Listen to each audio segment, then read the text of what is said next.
On poursuit toujours sur Viva Technologie dans un monde de start-up, dans un monde d'innovation, dans un monde de grands groupes.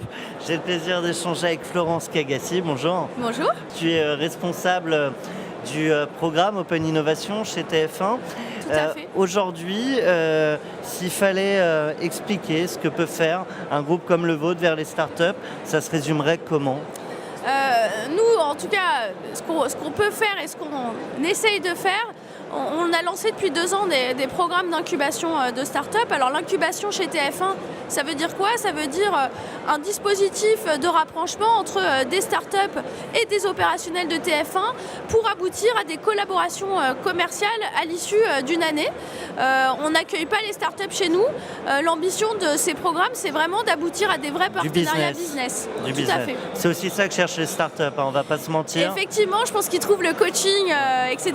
ailleurs. Je pense que ce qu'ils attendent d'un grand groupe... C'est important aussi par ailleurs, hein, d'ailleurs. Tout à fait. Voilà. Et je pense que ce qu'ils attendent d'un grand groupe, c'est vraiment une capacité à mettre en œuvre leurs solutions. Et c'est vrai que les programmes d'incubation, ça permet de donner un cadre, une légitimité à ces collaborations, de travailler sur des process un petit peu plus agiles pour tester des choses... surtout pour nous, grands comptes, parce qu'en fait, ça nous demande quand même de rentrer dans des modes plus expérimentaux. Bien sûr. Alors, tu parlais d'un côté ce format incubation, et il y a d'autres choses. Il y a d'autres choses. Alors, au quotidien, on est une cellule, un guichet unique à la direction de l'innovation qui accueille les startups, c'est-à-dire que on est un point d'entrée potentiel qui est capable de rediriger les startups tout au long de l'année sur l'ensemble du groupe. On essaye de le faire du mieux qu'on peut. On essaye aussi d'être honnête avec elles, c'est-à-dire qu'on essaye de vraiment adresser des problématiques business. C'est vrai que quand il n'y a pas un vrai enjeu derrière, on a du mal à faire travailler ces startups, mais on a un rôle de guide. Justement, là-dessus, Florence, c'est quoi le périmètre ? Quel type de profil vous cherchez aujourd'hui ? Alors aujourd'hui, TF1 s'intéresse à pas mal de thématiques. Ceux que ça intéresse peuvent aller visiter notre lab sur Vivatech, mais en tout cas, il y a des thématiques qui sont en ce moment des vrais sujets.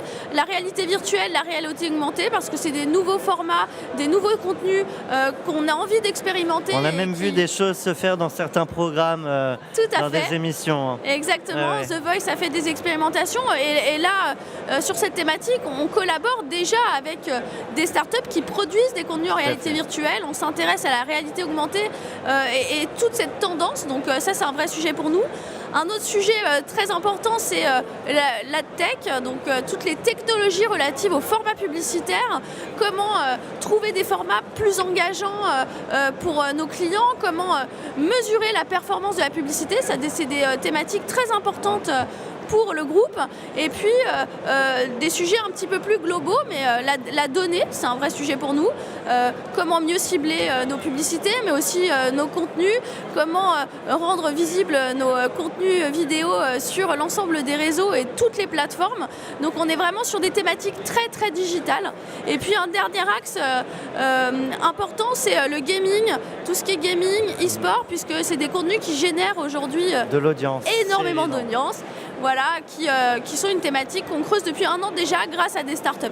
Florence, j'ai une question de notre partenaire OVH qui se demande comment le cloud impacte votre business. Alors, comment le cloud impacte notre business ? C'est une question un peu piège. Effectivement, ça l'impacte parce que de plus en plus de services se font comme ça. Alors, ça a impliqué des discussions sur la sécurité des données, etc. C'est vrai qu'à l'innovation, on est plutôt ouvert à ça parce que on considère que innover, c'est aussi être ouvert. Donc, pour moi, le cloud, ça répond à ça. Ça répond aussi au sujet de scalabilité.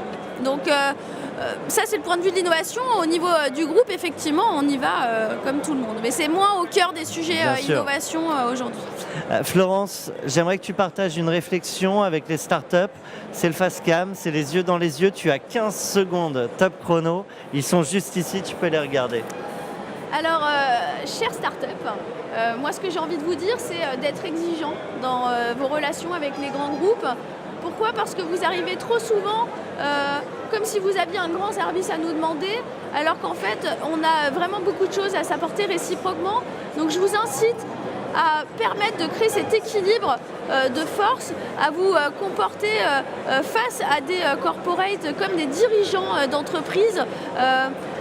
Et c'est vrai que le mot start-up parfois peut vous infantiliser un petit peu. Et donc voilà, mon vrai conseil c'est ça, soyez exigeants dans cette relation, essayez de comprendre les grands groupes avec lesquels vous voulez travailler parce que les grands groupes ils ont envie de travailler avec vous déjà, mais ils ont surtout besoin de répondre à des vrais problèmes. Donc essayez d'abord de comprendre ces problèmes avec une posture de questionnement en ce sens. Eh ben ça c'est une réflexion qui fait du bien à entendre. N'ayez pas peur des grands groupes. Voilà, on collabore intelligemment. On collabore, ensemble, ouais. On est là pour vous écouter et vous diriger au mieux. Voilà. Florence Cagassi, un grand merci à toi. Merci. Et à très bientôt sur Edubiz. Merci.